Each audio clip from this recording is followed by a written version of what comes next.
జై మాంకాల్ భైరవ్ హరహర మహాదేవ్. ఈరోజు వీడియో కట్లు, దేహం కట్లేసుడు అంటే శరీరాన్ని బంధన చేసి కట్లేసుడు అన్నట్టు. శరీర బంధన కట్లు.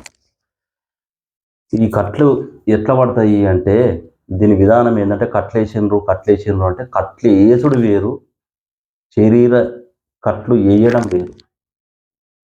మంత్రానికి కట్లేసిండ్రు అంటే మంత్రానికి, నీకు ఇచ్చిన మంత్రానికి కట్లేయడం కాదు, శరీరానికి కట్లేయడం. అంటే ఏ విధానంగా ఇద్దరు గురువు గారు అంటే శరీరానికి మనకు మూలాధారం నుంచి మొదలు పెడితే సహస్రారం దాకా 7 చక్రాలు ఉంటాయి.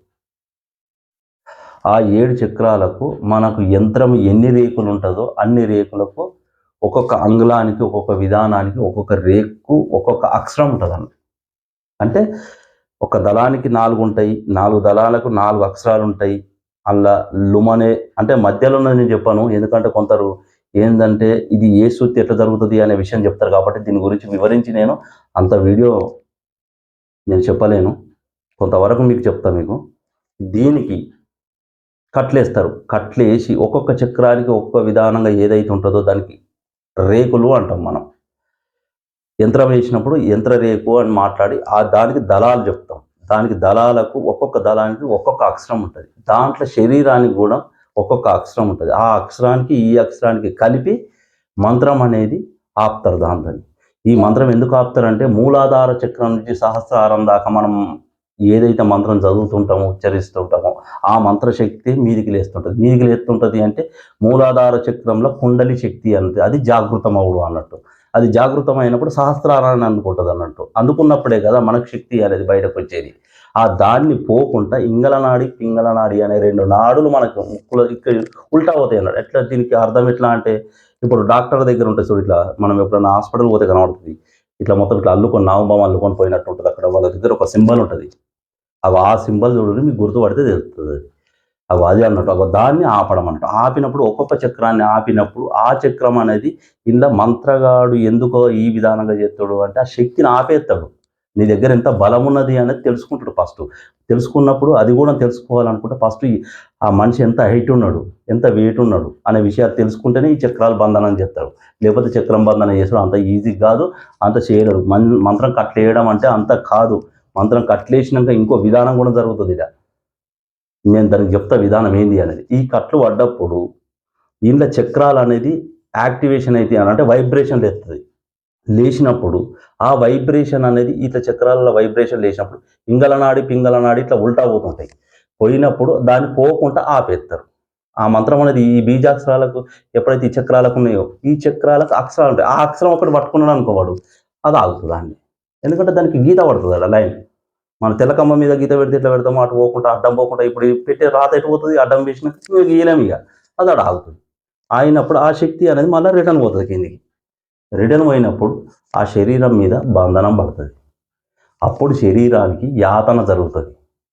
యాతన ఎట్లా జరుగుతుంది అంటే మంటలు లేస్తాయి, చేయిలన్నీ మంటలు, చెవులు మంటలు, కళ్ళు గుంజుతాయి, నెత్తి గుద్దుతుంది, అరికాళ్ళు మంటలు లేస్తాయి. ఒక్కొక్కసారి ఏ విధానంగా ఉంటుంది అంటే మన మీద ఎవరో అగ్గులు పోసినట్టు ఉంటుంది. వేడిగా అరికాల నుంచి మంట, రక్తాలు కింద పంటి కాళ్ళ పంటి పలికి రక్తాలు కారుతుంటాయి. ఇగో ఇది వాడు పెట్టే విధానం. అది కట్లు అంటారు. గట్లేస్తారు కట్లు. కానీ నాకు గురువుగారు ఇచ్చిన మంత్రం కట్లలో పడ్డది అంటే గురువుగారు ఇచ్చిన మంత్రం కట్లలో పడది.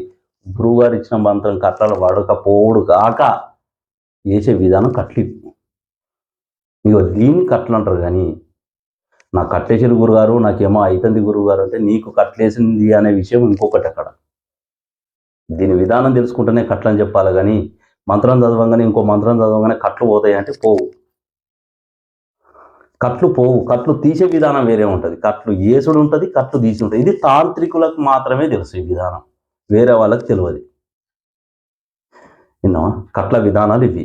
అప్పుడు చక్రబంధన జరుగుతుంది. అప్పుడు సహస్రారానికి ఏ శక్తి, ఈ శక్తి నువ్వు దైవశక్తి దగ్గరికి పోయి నువ్వు ఏ గుడికి పోయి మొక్కినా కాదు, ఎక్కడ మంత్రగాల దగ్గరికి పోయినా కానీ ఏదో తాగితిత్తాడు కడతాడు అయిపోతాడు కాదు.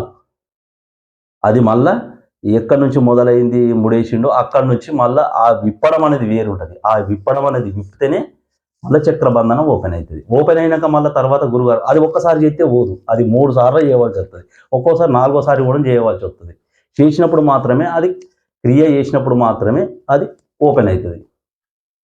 అప్పుడు ఓపెన్ అయ్యి గ్యారంటీ ఇవ్వగలుగుతారా గురువు గారు? అట్లా ఎవరు చెప్పలేదు, నేను ఆ లైవ్లో కూడా చెప్పలేదు అట్లా అవుతుంది అని. కర్మఫలం అనుభవించక తప్పది. విన్నావా? అది విధానం. ఆ విధానం వేసినప్పుడే అది కట్లలో పడతారు. నాకు మంత్రం ఇచ్చిండు కట్లలో పడ్డాడు, నాకు మంత్రం ఇచ్చిండు కట్లలో పడ్డాడు. మంత్రం ఇస్తే కట్లల్లో వేయడు. మంత్ర విధానంలో మనిషిని కట్లలో ఎత్తాడు. ఎందుకంటే తన దగ్గర ఉన్న శక్తి ఏందని తెలుసుకుంటాడు. తెలుసుకొని ఆ శక్తిని గుంజేసుకుంటాడు. గుంజేసుకొని ప్రయోగానికి ఉపయోగించుకుంటాడు. నీ శక్తి అనేది ఆడుంటుంది, కానీ నీలో ఉన్న శక్తి మాత్రం అక్కడ ఆగుతుంది. ఇది పంచభూతాలకు సంబంధించిన విధానాలు. ఓం నమ శివాయ అనే విధానంలో ఎన్ని అక్షరాలు ఉన్నాయో దానికి సంబంధించిన అక్షరాలే శరీర బంధన యాతనం. ఇది మూలాధార చక్రం నుంచి సహస్రారం దాకా ఉంటుంది. విన్నావా? ఇలా అన్ని రకాలు ఉంటాయి. ఆ రకం తెలిసినప్పుడే ఆ విధానం కట్లో అంటారు. దీన్ని నాకు కట్టేసిండ్రు, నాకు ఏమో జరుగుతుంది అంటే నీకు జరిగే విధానానికి కట్లకు వేరే ఉంటుంది. మళ్ళీ ఇంకో విషయం కూడా ఒక బాబు నా దగ్గరికి ఒక కన్సల్టింగ్ అయినప్పుడు కూడా నేను చూసిన, గురువు గారు నా శరీరంలో ఏదో పాకినట్టు ఉంటుంది, నాకు ఏమో జరుగుతుంది కానీ నాకు కనబడతలేదు, కానీ మాత్రం జరుగుతుంది. ఇగో ఇట్లా ఒక్కొక్క విధానం ఒక్కొక్క రకంగా చేస్తాడు. మరి నువ్వెందుకు పోయినావు ఆయన దగ్గరికి అని నేను అడిగితే, నాకు ఒక సమస్య ఉన్నది కాబట్టి ఆ సమస్య తీరు పోయినా. అట్లా వాడు తెలిసో తెలియకనో ఇంకోటి ఇస్తాడు, అది ఇంకోటి జరుగుతుంది. ఇది కట్లు. జై మహాకాల్ భైరవ్, హర హర మహాదేవ్.